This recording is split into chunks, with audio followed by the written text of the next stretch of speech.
This episode of Texzilla is sponsored by Netflix. Fall usually signifies several things. 1, school is back in session. 2, leaves are changing color. And 3, a new crop of digital cameras has hit the market and people are thinking about buying them before the holidays. Here to give us a lowdown on the latest and greatest in digital cameras, CNET's Lori Grunin. Welcome back to the show, Lori.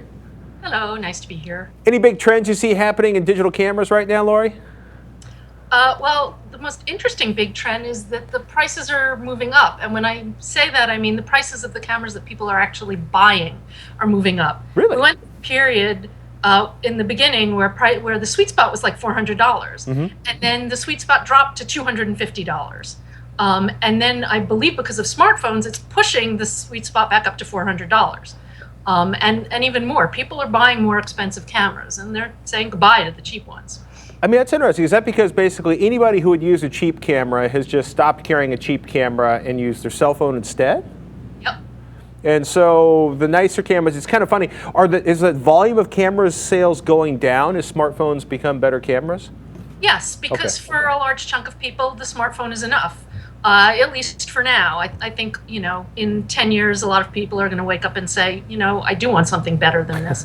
But it's like vinyl. There are still people who buy vinyl, but really, most of us are okay with CDs, and frankly, even more are better with just digital. One of my friends who works in another office here in the building, I still see him at least twice a week carrying a Leica loaded with 35mm film because he's old school, yo. It was kind of if I spent that much on a camera, I'd still be shooting with it too. It's probably a real good rule of thumb. As far as the best sub-$1,000 DSLRs for 2013, we should probably ask you again in another month. Well, this time of year, lots of camera announcements. 2 seasons, fall and winter, in terms of announcements, and there's always something new and interesting this time of year when it comes to SLRs and the high-end compacts and the high-end ILCs. Does that apply also to micro four thirds? Yeah, sorry, those are ILCs. I'm sorry, interchangeable lens cameras. In my head, it made sense. No, it makes sense once I realized you'd said ILCs after you explained it to me. So, micro four thirds, Olympus, Panasonic, Sony's own next line. Should we wait a few weeks before purchasing anything in that area? Well, frankly, I think you should wait if you can until the holiday shopping season. Prices will drop after Black Friday. They always do. They, rebates, etc. That's the one season that's not related to whether anything new or different is coming out. And as always, if you're looking for a bargain, last year's models are really the ones to be looking at right now. Back to your question about best sub-$1,000 SLR, I'd go with the Nikon D5200 kit for about $800, and it's a really nice camera. If you're taking like that particular Nikon and say one of Sony's next cameras, I mean, how do you feel about basically? I mean, the whole point of the interchangeable lens camera, it's a DSLR without the single lens reflex, and it's smaller. I mean, it's less bulky. You get to change lenses. Is there any sort of deciding factor you think for people on whether they should go for an ILC or a DSLR? The biggest deciding factor is if you like and want an optical viewfinder. An optical viewfinder is the one thing you can't do with the mirrorless cameras because there's no mirror to reflect up into the viewfinder. And if you're shooting sports, still, to me, even with the best electronic viewfinders, you're still looking at what has already happened rather than what's coming. With an optical viewfinder, you can see what's coming.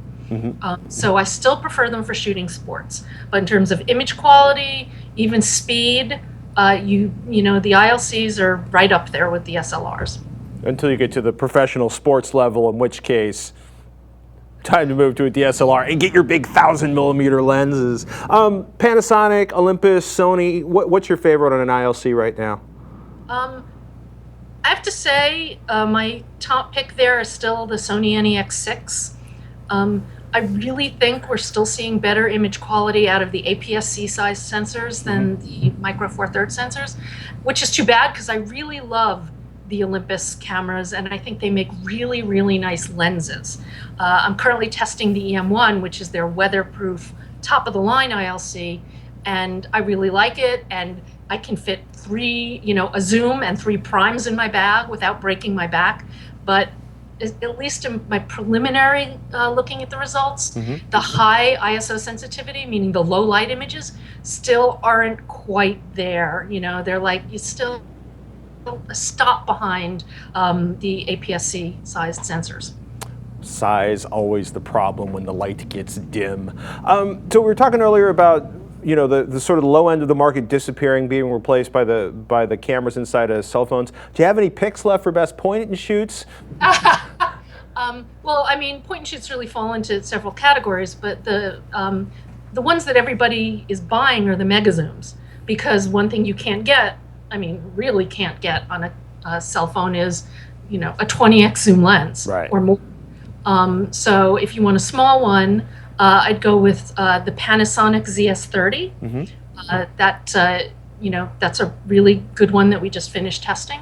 If you want a full size one, the Panasonic FC200 really, because it's got such a good lens and it's got good performance. If you want something really big with like a 50x, I can't even remember how big that was, but that's the one you should go with. And remember to also bring a tripod if you actually want to use it at 50x.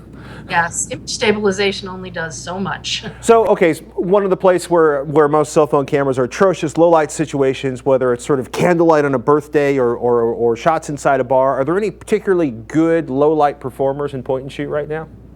Yeah, the Sony RX100 Mark II, which is the one with the 1-inch sensor, they switched to a backside illuminated, so it gets very nice low light performance. Still, I mean, it's not a huge sensor, so you still get noise, but I think most people would be happy with the low light performance on it, and it's, you know, fast enough, tilting screens, got all the features you want. It's $750, but you have to pay for the technology. Are you saying there's not like a $200 point and shoot that has like amazing low light performance?